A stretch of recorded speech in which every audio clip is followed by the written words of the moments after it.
Okay, rights of sovereignty. This is a ceremonial treatise on domicile, jurisdiction, and embodiment of lawful presence, presented by me, obviously, also formatted by me.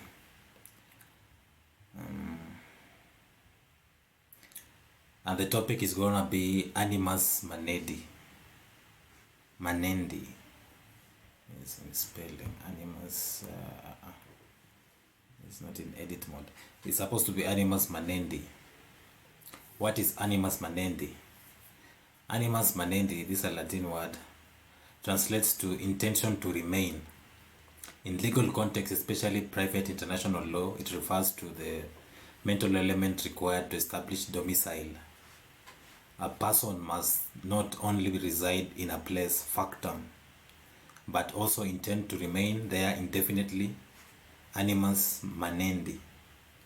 I beg your pardon if I don't pronounce it correctly. It's a key concept determining jurisdiction, tax obligation.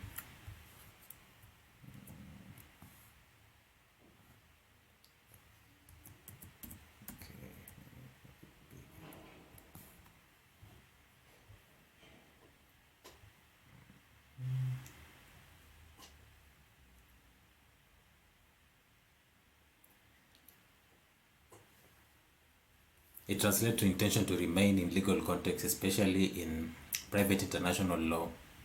It refers to the mental element required to establish domicile. A person must not only reside in a place, factum, but also intend to remain there indefinitely. Animus Manendi. It is a key concept in determining jurisdiction, tax, obligations, and legal residence.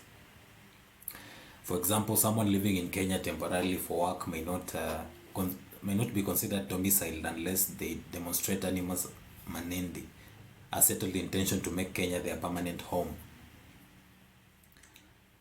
Animus Manendi in the Kenyan Constitution, while the term itself isn't explicitly used in the Constitution of Kenya 2010, its spirit appears in several areas.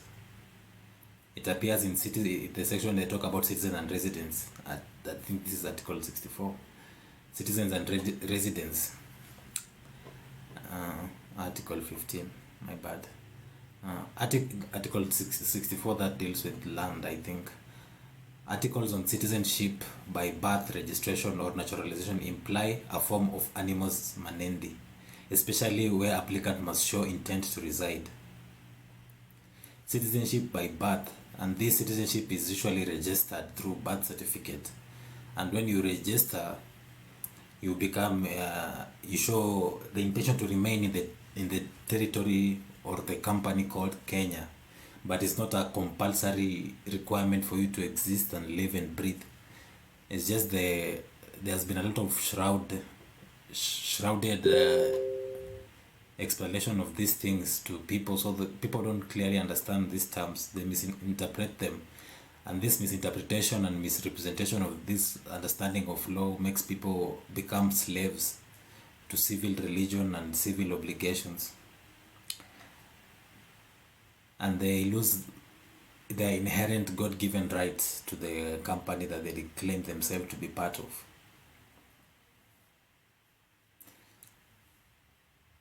Especially where applicant must show intent to reside permanently in Kenya. For example, Article 15, citizenship by registration, requires proof of lawful residence and intention to remain. To ground our argument, here are the core legal dictionary definitions we can quote in the document. I've included the exact wording where it's well attested and flagged items where we should confirm the addition and the final phrasing. Animus Manendi, in the Bouvier's Law Dictionary, the 1856, Animus Manendi, the intention of remaining to acquire a domicile. The party must have his abode in one place with the intention of remaining there, for without such intention, no new domicile can be gained, and the old will not be lost. See domicile. This is a clean, citable formulation that directly ties Animus Manendi to domicile as the legal threshold. Your intention to remain is what gives the jurisdiction over these corporate entities like the court, government, and all these other things. And you being in their jurisdiction, you're obviously obliged to pay taxes and do all these other things because you are claiming to be domiciled in their territory. But you can show you don't have intention of staying in that territory to reclaim your sovereignty and therefore put yourself out of the jurisdiction of the corporate entity called Kenya. Animus Manendi, according to Black's Law Dictionary, Animus Manendi, the intention of remaining, intention to establish a permanent residence. This is the point to be settled in determining the domicile or residence of a party. See Animus et Factum. Animus et Factum, Black's Law Dictionary editions. To constitute a change of domicile, there must be an animus et factum. The factum being a transfer of bodily presence, and the animus, the intention of residing permanently or for an indefinite period. This pair's intention, Animus Manendi. Intention is Animus Manendi, intention to remain. This pair's intention with the physical fact of residence, factum, as the two necessary elements of domicile. Domicile, according to Black's Law Dictionary, the 11th edition, a person's true fixed principal and permanent home to which that person intends to return and remain, even though currently residing elsewhere. This is the meaning of domicile. A person's true fixed principal and permanent home to which that person intends to return and remain, even though currently residing elsewhere. Like your domicile is a place where you stay. Even when you go somewhere else, you'll come back and stay there.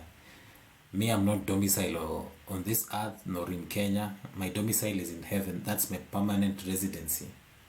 That's where I'm domicile at. I don't abide by the jurisdiction of these companies. I abide by the jurisdiction and God's law, not man-made laws and statutes.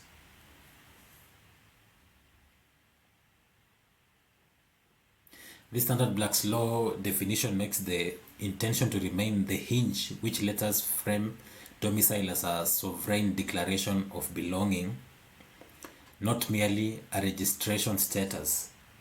For you to prove that you're a so-called citizen, you have to come with your documents, registration. When you look in nature and everywhere else, in the natural order of events, they don't register themselves. When insects, they hatch their eggs, they don't go for registration, they just exist in the natural place where the creator intended them to stay. It's only us who come with this registration and all this other stuff because it's a form of enslavement that people don't comprehend. And it's a smart form of enslavement. And it has led us to live in this life of servitude, and our freedom is actually just an illusion sold to us. It's an illusion sold to us. Most of the stiflement in development and all this other stuff is because of the inadequacy of governance, because of the inadequacy of representation, and also people are misinformed, and the inability of the people to organize among themselves. Therefore, they need a governmental body or entity to come and organize them and to tell them what is good and what is bad and what they should do and where they should go and where they should not go and all this other stuff. Putting people in animal paddocks, like we're being farmed literally.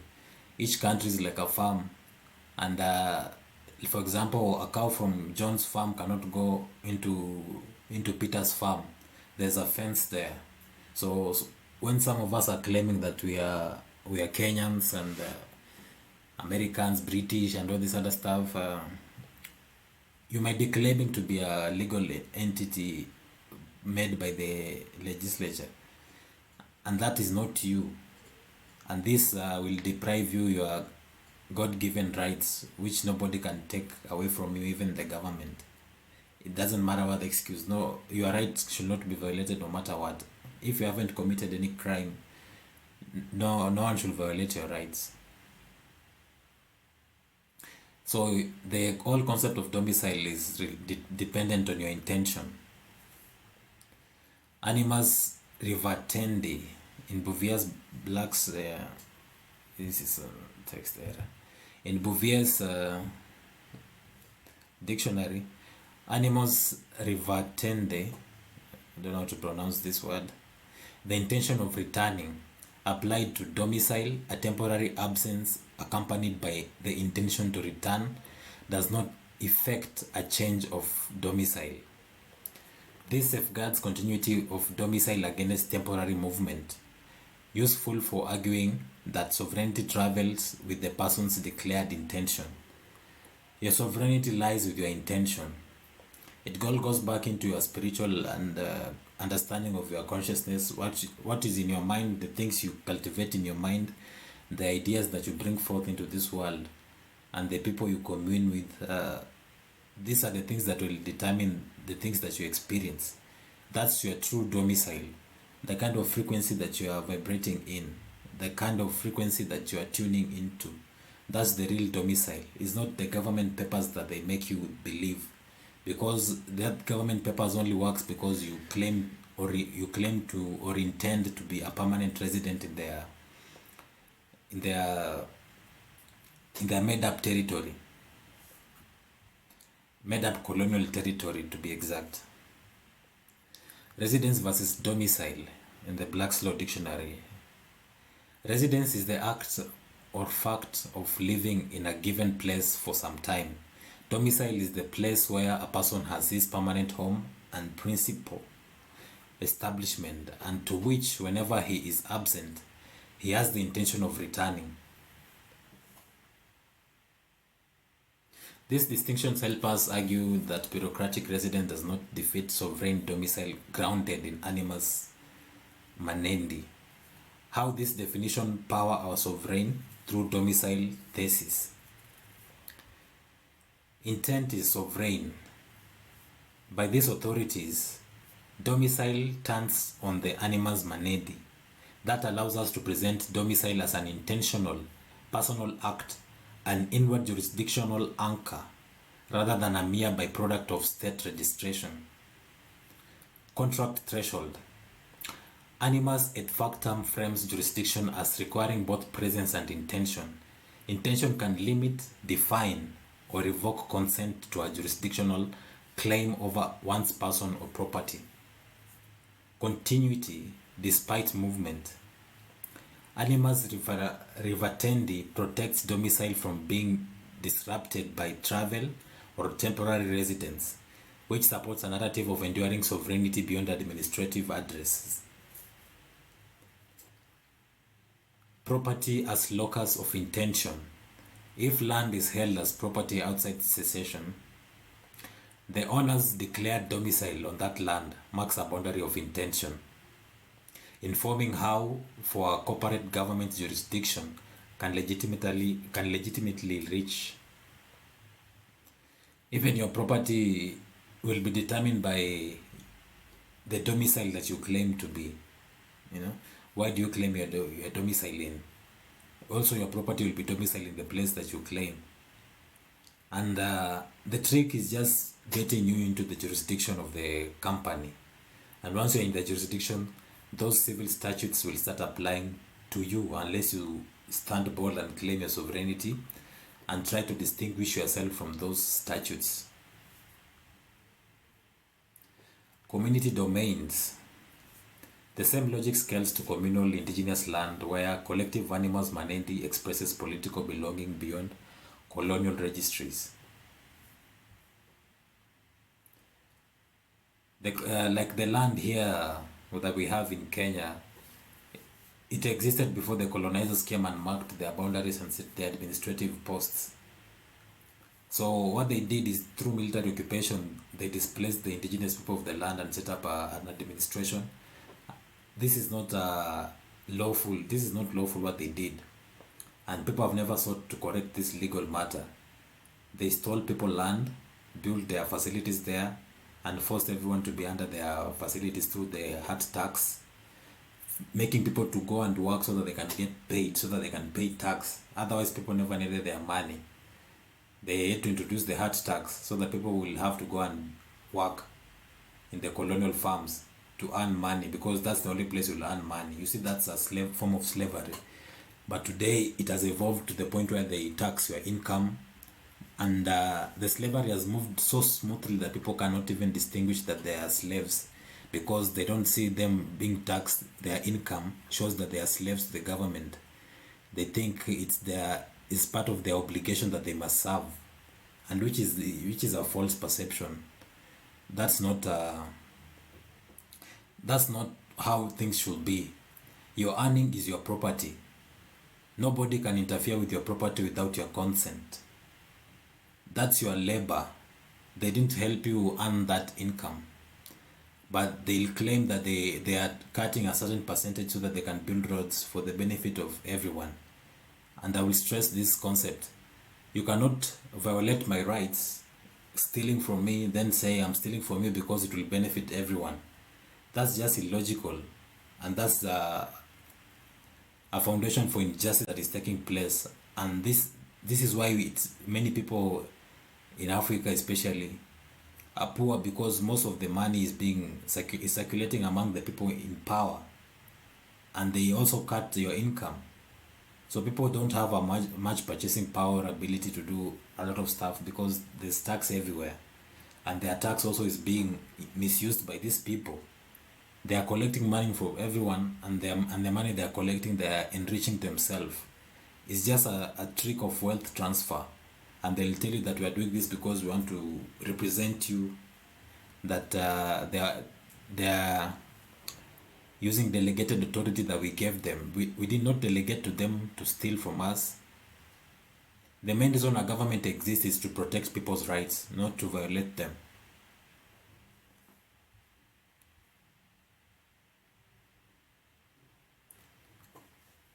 Animus Manendi has threshold of sovereignty. In jurisprudence, Animus Manendi, the intention to remain is not merely domicile. It is a condition for the threshold of sovereignty. The point at which a person declared intent transforms space into jurisdiction, according to Bouvier's Law Dictionary 1856. Your intention to remain is what determines your sovereignty. Your intent is where your sovereignty lies. Your power lies in the present. Where are you presently holding yourself domicile at? If you choose in a wrong place, you'll be in a jurisdiction of those people. Let's say you choose to be in a low frequency of thinking, low thought vibration of thinking. You're choosing to be in the demonic domicile. And when in a demonic domicile, the demons will have reign over you. You'll have no protection because you're in their territory. Your intention doesn't protect you there, because your intention is linking you with the demons, because you're thinking of low frequency. The same way, your intention to say that you are remaining in this territory in a country, it's what gives them a jurisdiction over you or your property. Otherwise, they don't have any jurisdiction over you if you declare your domicile through your intention. Let's go further as we break down this idea. To acquire a domicile, the party must have his abode in a place with the intention of remaining there. For without such intention, no new domicile can be gained, and the old will not be lost.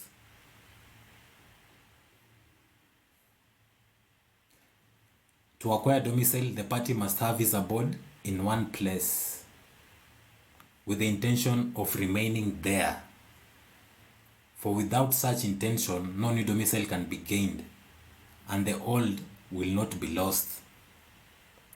So, for example, when you are taken in a courtroom or through this civil status and all these other things, you should be trying to put the burden of proof on the government to show you that you belong in their jurisdiction. They should try to explain to you how you belong in their jurisdiction. But many of us never realize they trick us into their jurisdiction by these terms: citizens, taxpayer, person, and all this other stuff. That's how they get you. Those are civil statutes that they made. They are franchise, government franchises, And once you claim to be part of government franchise, they have jurisdiction over you. So you have to distinguish yourself so that you become a private individual, not a public. And they deal with public things.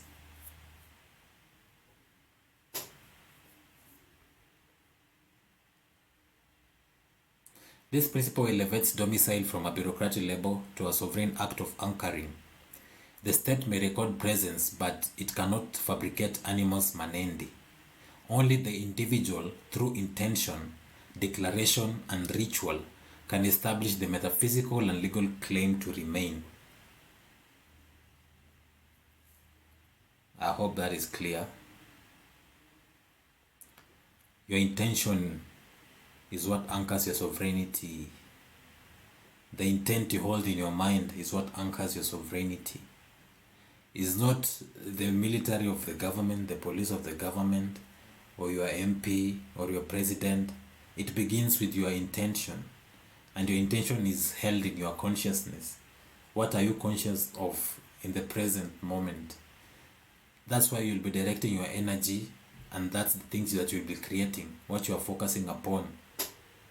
And also, the same way you can focus yourself outside of the civil territory by this corporate entity, colonial entity that nowadays we call countries. Black's Law Dictionary. In this paired, here they are showing the interpretation when they pair the factum and animus. Factum is the fact of location, where you are currently located or something like that. This is paired with factum to form animus et factum. The dual requirement of presence and intent, together they constitute the legal signature of belonging. Without intent, presence is transient. Without presence, intent is abstract. But when aligned, they form a jurisdictional firewall, a boundary of consent that no external power may cross without invitation. Like you have seen the movie about vampires and all this other stuff, like you must invite the vampire first in your house for them to do anything inside that house. That's the domicile. If you invite them over your house, you are saying that they are free to occupy that space, and they will come and occupy that space. The same way when you claim to be a property of a company, so everything that belongs to you is also belongs to the company, because you are also part of the company. The company owns you. That's why you have to be registered. That's why most of this registration, your identity, for example, is written in capital letters. That's how companies are registered. Your ID is in capital letters. Your passport is in capital letters. Look how the names of businesses, are they written in capital letters or in camel case? No, it's written in capital letters, because that's not you. That's a corporation, and they fool you to think that you are that corporation because you cannot distinguish your domicile.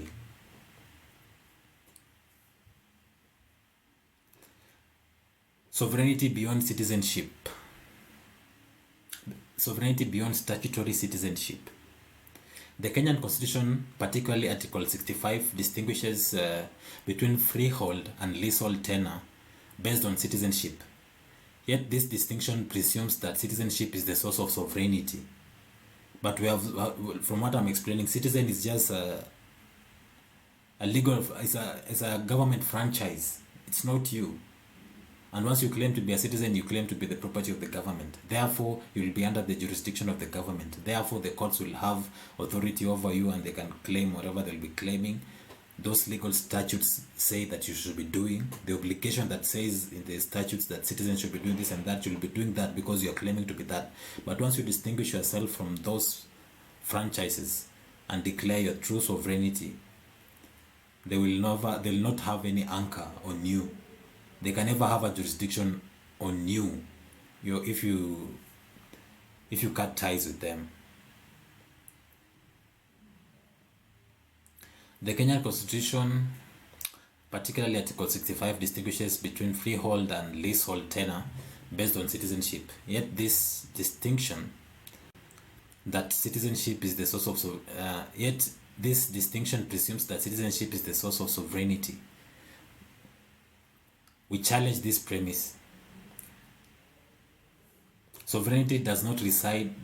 sovereignty resides, not the passport. Domicile is declared, not assigned or registered. Land is anchored by intention, not by registration.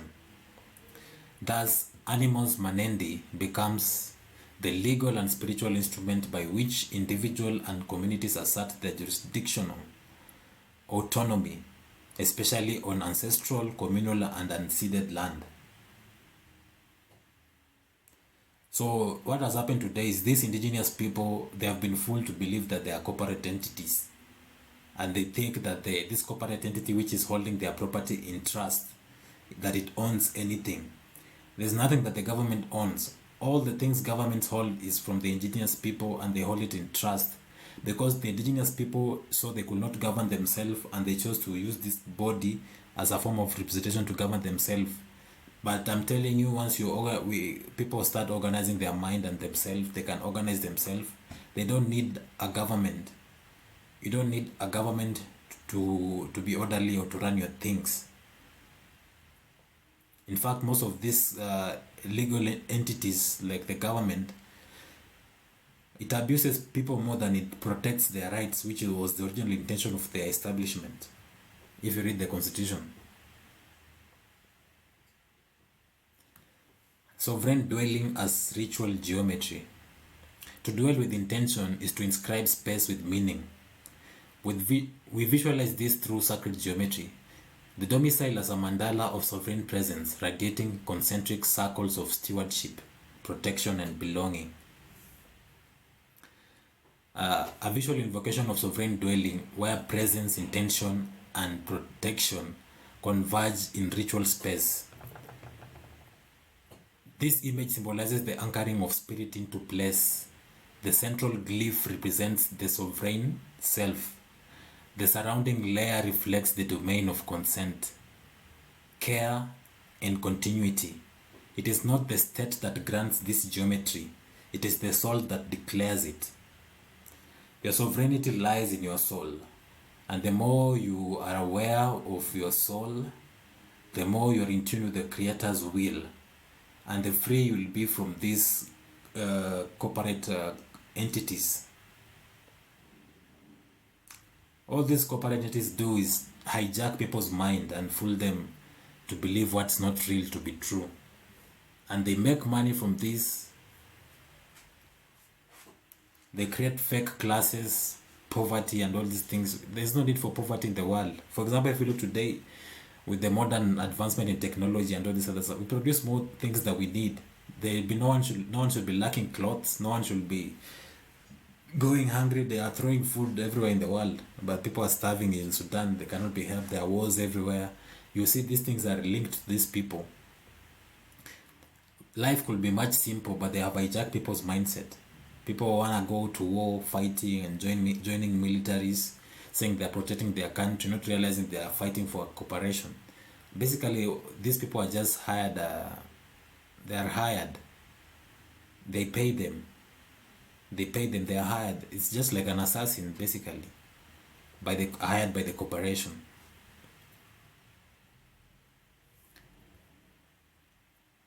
Colonial systems versus sovereign intention. Under colonial framework, land registration became a surrogate for consent, yet it lacks the metaphysical and legal rigor of Animus Manendi. Most people register these things because of ignorance, not because they are aware of what they are doing. They don't realize once they register something, it doesn't belong to them. Once they register something, it doesn't belong to you. That's why when you register your car, they can take it by the traffic police. Once you register, anything that is registered means you are no longer the legal owner. You have given over the ownership of that property or item. But they don't explain this to you. That's why they can come and take your things and you cannot complain. They'll justify it because you cannot distinguish yourself from these corporate entities or legally dead entities.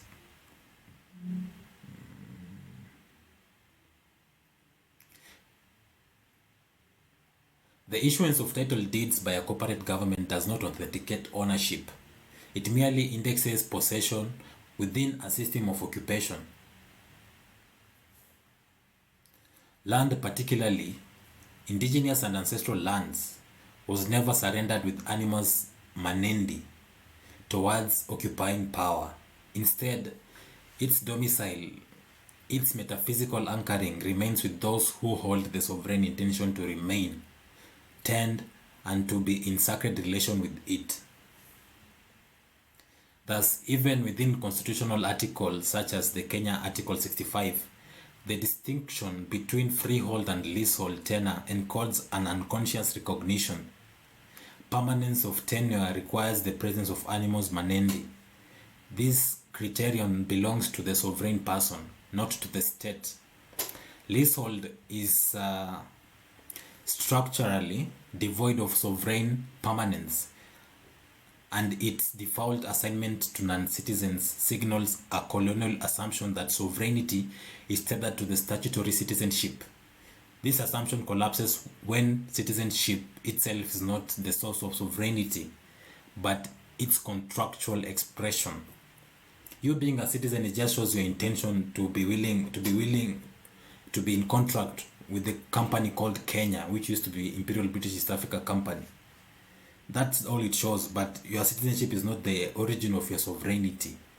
Your sovereignty dwells in your intention. Thank you, S, for the likes. From domicile to domain, the jurisdiction of land. Having established that domicile is not merely a bureaucratic label, but a sovereign declaration of intent, we now turn to the terrain upon which that intent is anchored, land. Here, the principle of Animus Manendi moves from personal residence to territorial jurisdiction, revealing how presence and intention shape the boundaries of lawful belonging. Thank you for the follow. Basically, this is just summing up what we have been going through that section. This document is of 3 parts, and if you want them, I can send them to you. But I'll be amending further, adding more context to this document. I just didn't have enough time to put everything. I might even decide to turn it into a book or something, because there are so little legal documents that express these ideas in the context of the Kenyan law. I hope to put one of these out there, and anybody who is familiar with law is open to challenge the ideas in this book. Yeah. Let's go to the second section. In the first section, we have established that your domicile or residence is determined by your intention, not by registration. It is declared. Your domicile is declared. It's not registered. Registering something is giving away the ownership. Land ownership and sovereign anchoring. The Constitution restricts non-citizens from owning freehold land, converting it to 99 years leases unless citizenship is acquired. This reflects a legal distinction between temporary presence and permanent settlement, again echoing Animus Manendi. Let's see, according to the Constitution, what it says. The Constitution of Kenya restricts non-citizens from owning freehold land, converting such tenure to 99-year leases unless citizenship is acquired.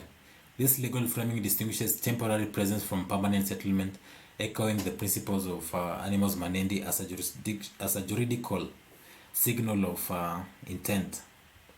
Land in Kenya shall be held, used, and managed in a manner that is equitable, efficient, productive, and sustainable. That's according to Article 61 of the Kenyan Constitution. The domicile as jurisdictional altar, metaphysical anchoring, and ritual presence. Beyond legal tenure, we propose that domicile is a spiritual declaration, a metaphysical anchoring of one's being and intention upon the land. In this view, Animus Manendi becomes a ritual act of belonging. Land is not merely owned, it is inhabited with intention, forming a sacred bond between person and place. The domicile becomes a jurisdictional altar, where sovereignty is declared through presence and purpose. Let's get to the metaphysical interpretation. of all these ideas, because it is in the metaphysics that we can comprehend our sovereignty and how we should operate under God's law and not under man's law. We visualize land ownership through sacred geometry, where the center point of domicile radiates concentric circles of intention, stewardship, and protection. A symbolic layout of domicile as a mandala of sovereign intention. Historical citation: colonial land ordinances and ritual displacement. Colonial land policy in Kenya was not merely administrative. It was deliberate strategy of ritual severance, jurisdictional erasure, and spiritual dislocation. The following ordinances exemplify how land governance became a tool of metaphysical disruption. Crown Lands Ordinance of 1902 and 1915 amendments. There, in that ordinance, they declared, but the ordinances are not law. Ordinance statutes, these are not law. It declared all unoccupied land as crown property, enabling mass dispossession of indigenous communities. It empowered colonial commissioners to sell freeholds or grant 99 years leases to settlers who are not indigenous. By this thing of naturalization is just a scam that they made so that people who are not indigenous to this territory can come and claim connection with the land here just because they stayed here for a certain period of time. It was a trick by the colonizers so that they could cement themselves here and have connection with the land. The 1915 amendment stripped customary rights, replacing indigenous occupants to tenants at will. Like most of the case dealing with this land and sovereignty in Kenya, the Ogiek case is very prominent. They have been able to be given their own independence outside of the colonial territory. They are allowed to manage their own business in their own way. They are basically a sovereign community and nobody can interfere in their land. This is basically what all indigenous people are supposed to do. Because I'm telling you, the government doesn't own any land or anything. All the things the government owns is holding it in trust. It's holding it in trust for us until we mature enough to govern ourselves.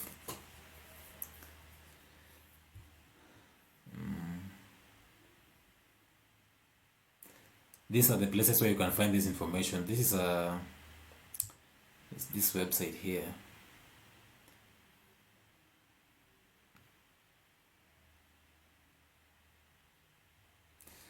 This document talks about Ogiek land cases and historical injustices. This can be used as a legal premise for you to understand what they did in order to get their land and what else can you do to help your own people, your own community, or set up your own community that is free from all these other restrictions that the corporations trying to enforce on people.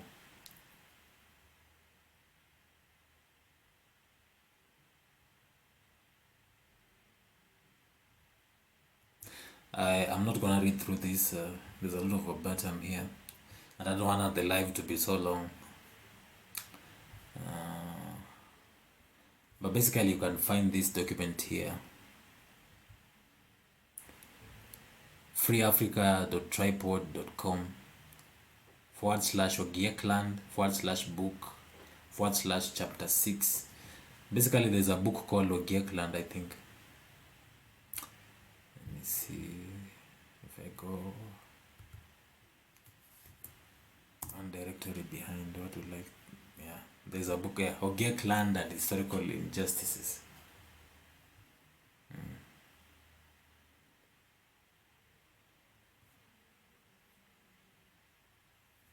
I'll be going through that at my own time. And this is the documentation of those ordinances and the changes they enforced on people. The ordinances that the colonials set up, but the Crown Land Ordinances, and you need to know the ordinances is not law. The British made their ordinance, but that doesn't mean it was law. This I cannot even read this. What the hell is this? There is no modern typed one. These are the original copies. Come on. It's not even intelligible. Come on. They have to have other copies that is intelligible.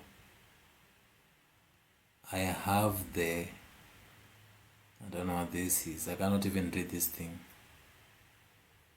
But basically, this is the ordinance that the British used to dispossess people, indigenous people, their land. Welcome, Mom. This is the ordinances the British used to displace people from their land and rename it as Kenya and establish their colonial administrations that later on became the administration that we are now following as citizens and all these other titles.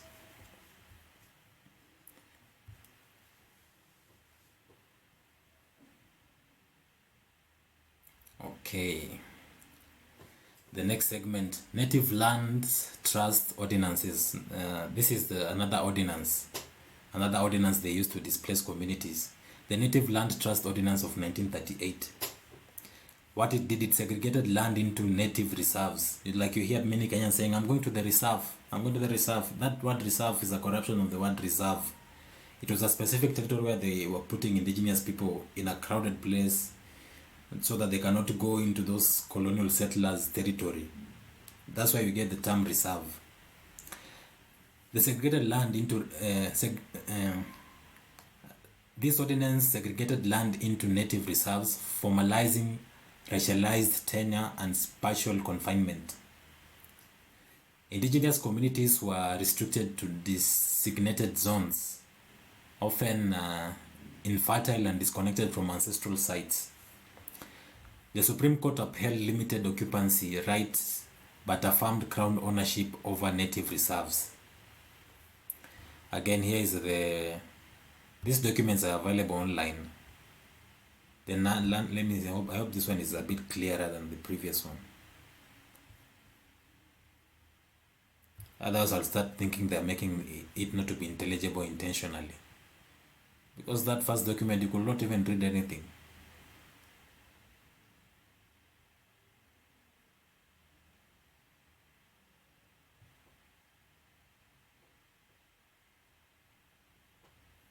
This one looks, still not intelligible. I can't read this. Why did they type it out? But this is the ordinance they are talking about, where they put indigenous communities in reserves.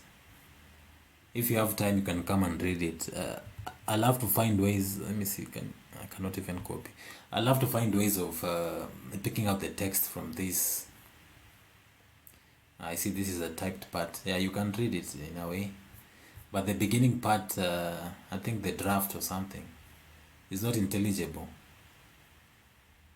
You can pick up a few words, but I don't think you can read the whole sentence.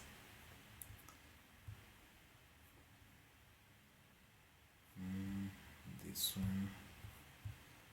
See, this is similar to this one. These are the ordinances they were using to steal our lands and to displace us. It's claiming this is a protectorate. This is the land of the Queen. And we never rectified these issues. We just went along and started getting birth certificates and citizens IDs and all this other stuff and paying taxes. We never rectified this error. You see, this one is also not intelligible. At least the other one has a typed, has a clearly typed region. This one, even the typed part, you can't read clearly what it's saying.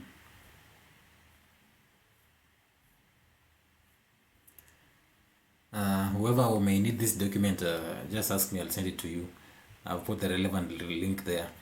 I'm trying to build a case on this argument and on these arguments of domicile and sovereignty. Hopefully one day it will be able to hold up in a courtroom.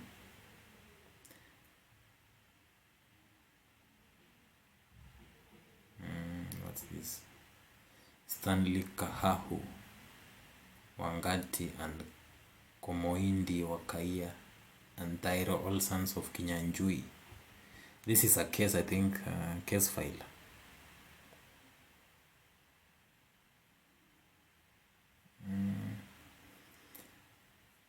Can't lie, I can't read through these things right now.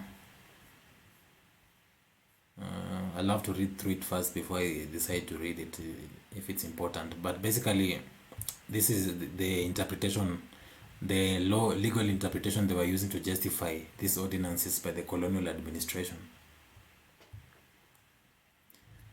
Another case is Libon Talai Removal Ordinance in 1934.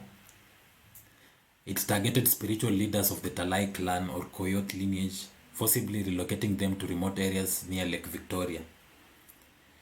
Here is another evidence of the displacing and stealing people's. Basically, this is just stealing. It doesn't matter if you made a document of how you're going to steal.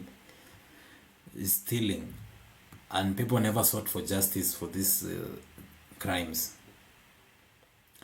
What that document did, it defined Libons as alien to the province and authorized fingerprinting, surveillance, and internment. It criminalized ritual leadership and severed ancestral ties to land. That's their whole intention. Again, here the primary sources: Official Gazette of July 3rd, 1934, Kenya National Archives.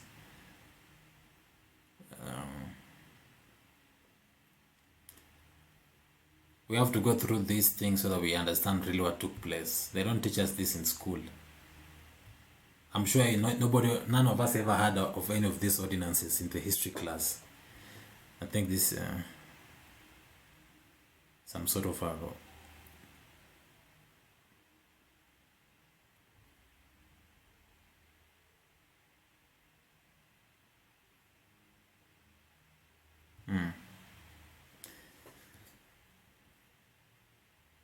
But the documents are not that long. It's something that you can read in a day, even in an hour, or less than that. The Standard Libons Removal Ordinance Act.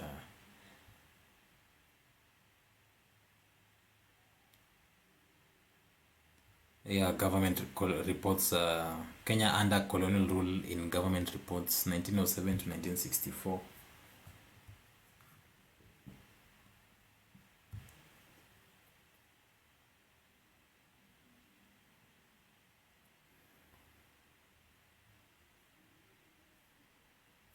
This is a website basically.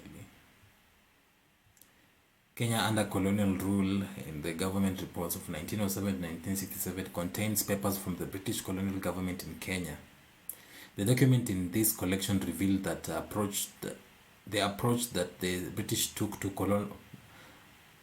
colonial rule throughout the country. British settlers exploited Kenya's natural resources, forcing indigenous farmers onto infertile land and making them work on European-owned farms and plantation.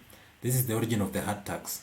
The main reason they were taxing people is so that they can have people working on the colonial settlers' farms. The government report contained in this collection covers several important developments and events in 20th century Kenyan history, including the period that the country was controlled by the colony and the protectorate of Kenya, the Mau Mau uprising that began in 1952, and the achievement of Kenya independence in 1963. The document contained in this collection provides students and researchers with unique insight into the history of Kenya, its experience of British colonialism, and its turbulent path to independence. I doubt we really got any independence.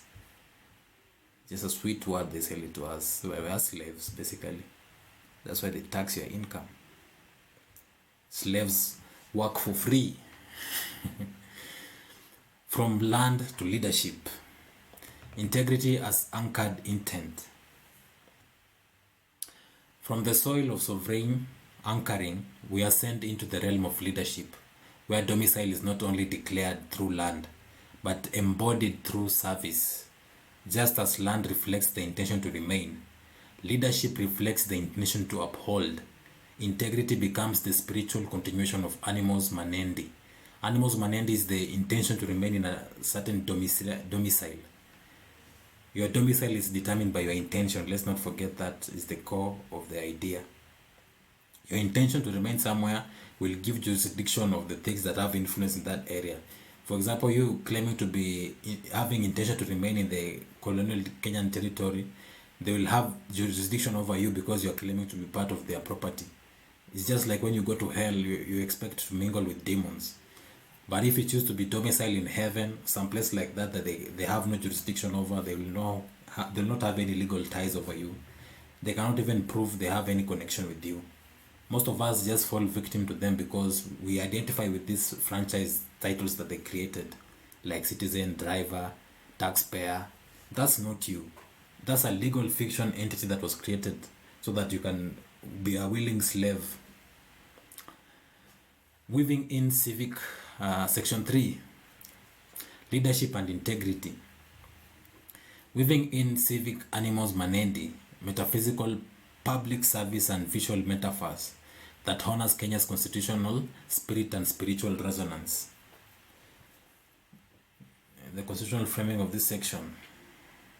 Chapter 6 of the Constitution of Kenya outlines the principles of leadership and integrity, emphasizing responsibility to serve the people, commitment to national values, accountability and transparency, objectivity and impartiality in decision making.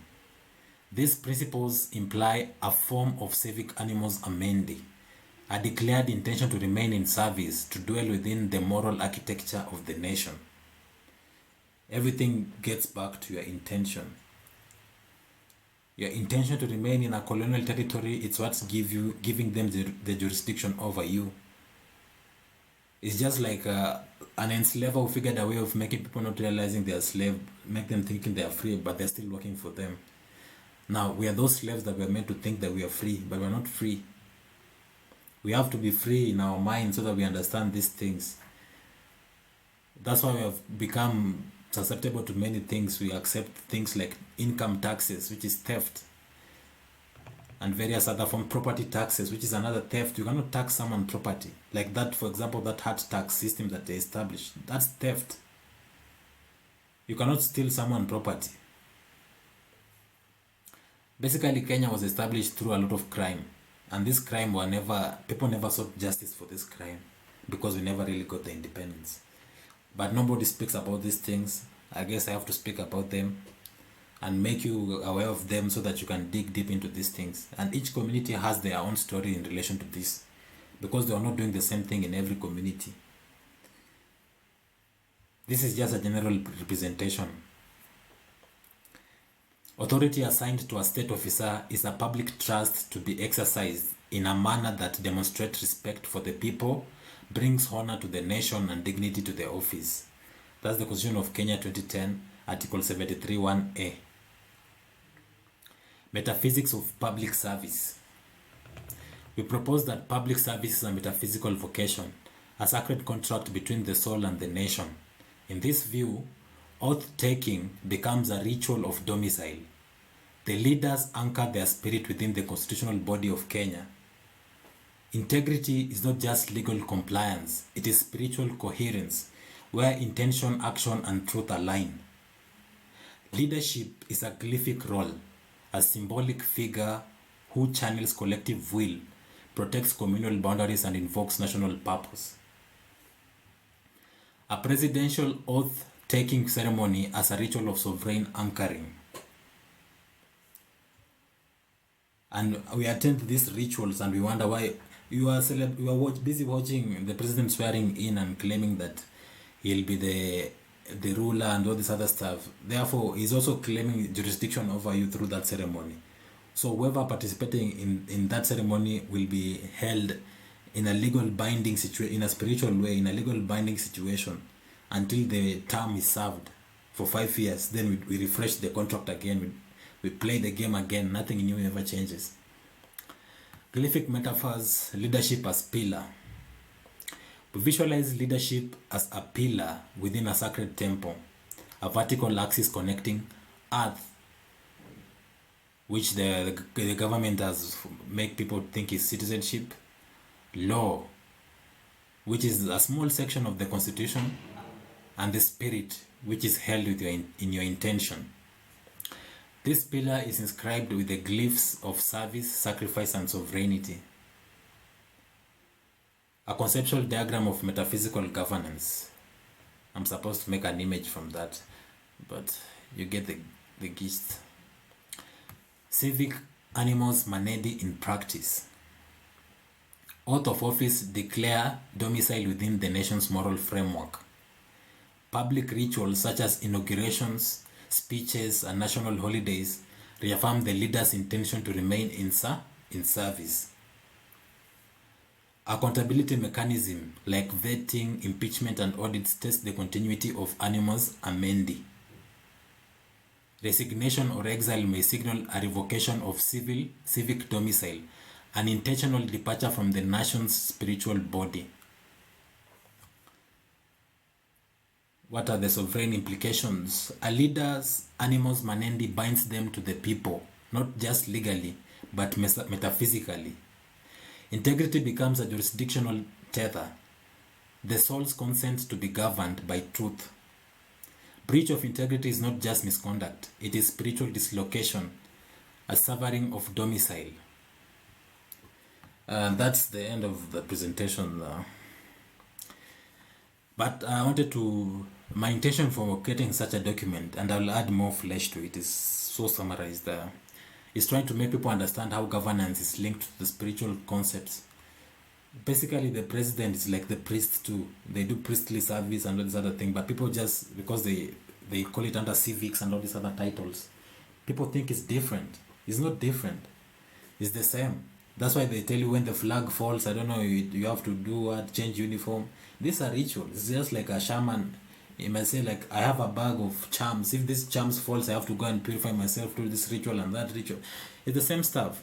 You see the mess in the parliament. It's a symbolic object. It's the same artifacts you find with shamans, traditional leaders, kings. They have their own artifacts that are a symbol of leadership that you find them in the so-called government, which is actually just a civil religion. And to be free from this civil religion, you have to declare your sovereignty. And declaring your sovereignty, part of declaring your sovereignty is understanding where your domicile. And the domicile is declared, is not through registration.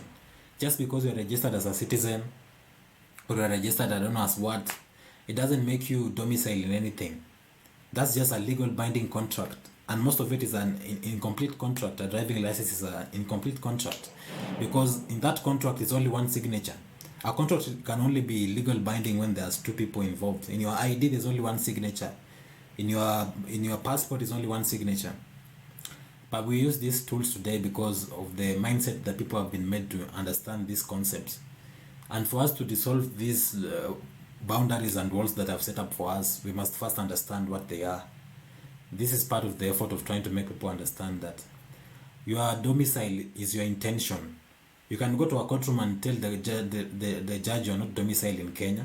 When they ask where you're domiciled, tell them you're domiciled in heaven. And they can't do anything. They can't do anything. That's the same thing you do when you say you're a citizen, you're a taxpayer. You start claiming to be domiciled in the company. And the company now have rights over you. Because if you read the Constitution, the statutes that are made by the legislature, these terms like citizens, they have obligation they have to fulfill. A taxpayer, they have obligations they have to fulfill. And when you claim these things, those obligations obviously land on you, unless you're able to prove you're not those things. So this is the scam that has been happening. If you like the document, you can tell me, I share it with you, but I'll be expanding it slowly when I get time. I hope you like this concept. I have not found many people trying to link governance with the metaphysical concept, so that we understand this as it's a symbolic way of governing people. And government is more like shamanism. It's used to hold people's mind in a cage of a certain idea. And once people realize they can have their own independent ideas and they can create various things from their own thinking, they will not be held in any binding ties with so-called corporations or governments. They register you, they register your things because they want to take ownership of them. Anything you register is not yours. To register is to give away. And I think I'll work on that too. I'll try to work on adding the property law concept of it, and the private public concept of the law, so that we can be able to distinguish between civics deals with public. See, you as a private person, public things doesn't involve you, you know. Like when they tell you we tax you for the public good, you tell them you're not public, you're a private. You cannot come in my privacy. They have to convert you into a public property. They have to convert you into a public property or into a civil office for you to be under those obligations. And that's just through deception. These laws were framed by corporations or companies starting from Rome, those places. And it was not meant for any commoners to understand these things. And they have kept it adding more and more confusion into these legal documents. You read words that you don't know the meaning. You think it means one thing, but it really implies another thing. That's why even when you read terms of service or terms and conditions of registering for websites, you cannot even understand. When you try to read, you cannot understand it. It's because the language is designed for you not to understand it. But once you start breaking down these words, you start clearly seeing these people are deceiving you. They're trying to infringe on your rights, trying to make you forget who you are, and trying to enforce man-made law on you. You need to reestablish your sovereignty by declaring you are under God's leadership. You are under the Creator's leadership. The parliament or the flag or the mess, all these things do not protect you, or they don't hold anything significant to you. It is your intention in the present moment that determines your sovereignty. And this intention can spread a long while, but it begins in your presence. And in your presence, you can only focus on what you are consciously aware of. What they did is to make you asleep. They made you not understand things, make you believe you understand it, but you really don't know what they're saying. And therefore, you are agreeing to things that you don't understand. You enter into contracts that you don't understand. That's why most of you have decided, you think that your ID is you, or your passport is you, or your birth certificate is you. Those are contracts. Those are legal binding contracts. And most of them, they are incomplete. Like I told you, for contract is an agreement between two or more parties. If you look at the driver's license, how many signatures are there? Is one, yours only. Who are you in contract with? If you look at the ID, is yours only. So, I'll have to end the live with this. I'll be re-uploading this this presentation on my YouTube. I'll have to remind myself to link my YouTube to this. I will link my YouTube to my TikTok. But all these documents that I present, I usually go and upload them, the whole video, on other platforms like BitChute, YouTube, just for reference and to keep the record there. Keep the record there. Does anybody have a question for those who are listening based on what I've presented, or did you not understand something that you'd like me to elaborate?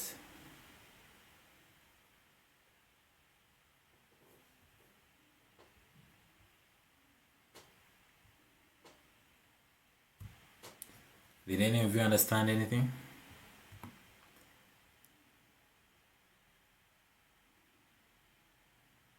But you shall be coming across this information in my timeline. I'll be putting some segments in my timeline so that you can get it. And the document, you can access it at request,